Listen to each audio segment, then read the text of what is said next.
The cabin radio crackled to life. The astronauts, cramped as they were all set to lift off the surface of the moon and rendezvous with their craft in orbit.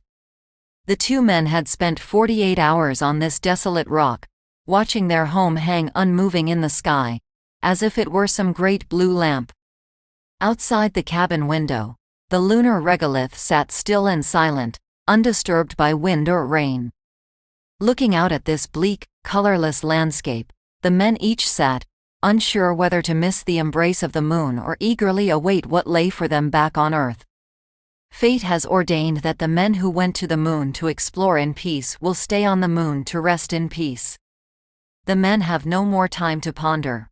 As their path home orbits overhead, their third comrade waiting for them, Captain Marcus de Souza, flipped the switch to initiate stage separation. To anyone who would have been watching, and to all those viewing through the TV camera set up outside the Lunar Exploration Module, a spray of debris coated the lunar surface as the explosive bolts separated the descent and ascent stages. Instead of lofting the lunar ascent stage onto its graceful path to orbit, though, the cabin jumped, listed, and fell back into the cradle of the LEM. These brave men, Marcus de Souza and Luke Abraham, know that there is no hope for their recovery. But they also know that there is hope for mankind in their sacrifice. As the millions viewing back on planet Earth watched in horror, the LEM is wrapped in a spray of sickly red gas.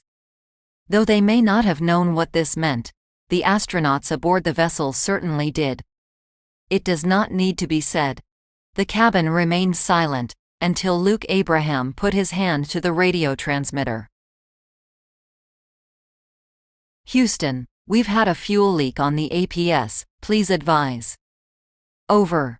Though he had asked for solutions, Abraham already understood what this meant. There was no redundant propellant in the APS. There was no redundant engine. For all the work the engineers had put in to make every system redundant, this was the one system with no failsafe. Abraham understood. It ended here. These two men are laying down their lives in mankind's most noble goal, the search for truth and understanding. Houston responded quickly, confirming what the two astronauts already knew. There are no redundancies on the APS. If there's a fuel leakage, the transmission cut off. The men did not bother asking for clarification. It was now clearly understood by both parties they would not be making it off the moon. They faced the possibility of death not with panicking or pleading, but with the same stern attitude they applied to everything else. Even before the two men were selected to be the descent crew, they had understood their profession carried with it the risk of dying in the cold void of space, far outside the grasp of their home. The orbiter, their third comrade trapped within, flew by, and with it their last hope for salvation.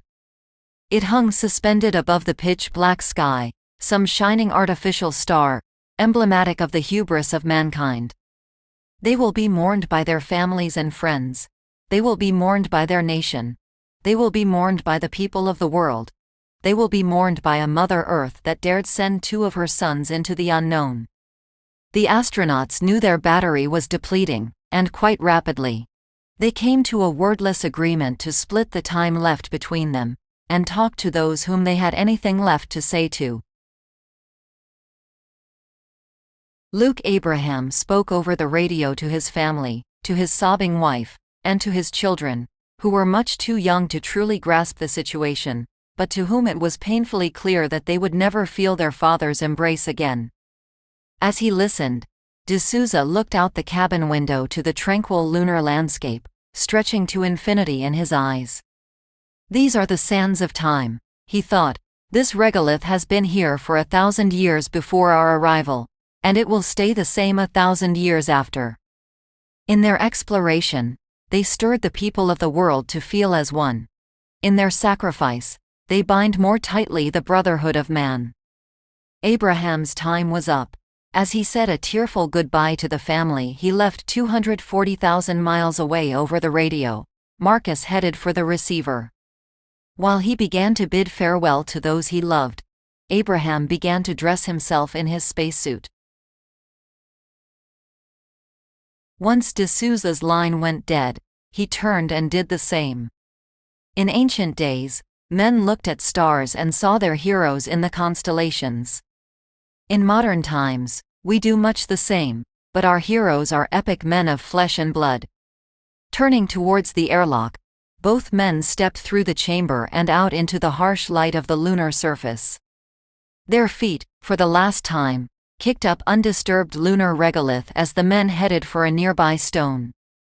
Made of the same basalt which had been flung off the surface of Earth billions of years ago, the men figured that if they were to die here, they should at least die on a remnant of their home.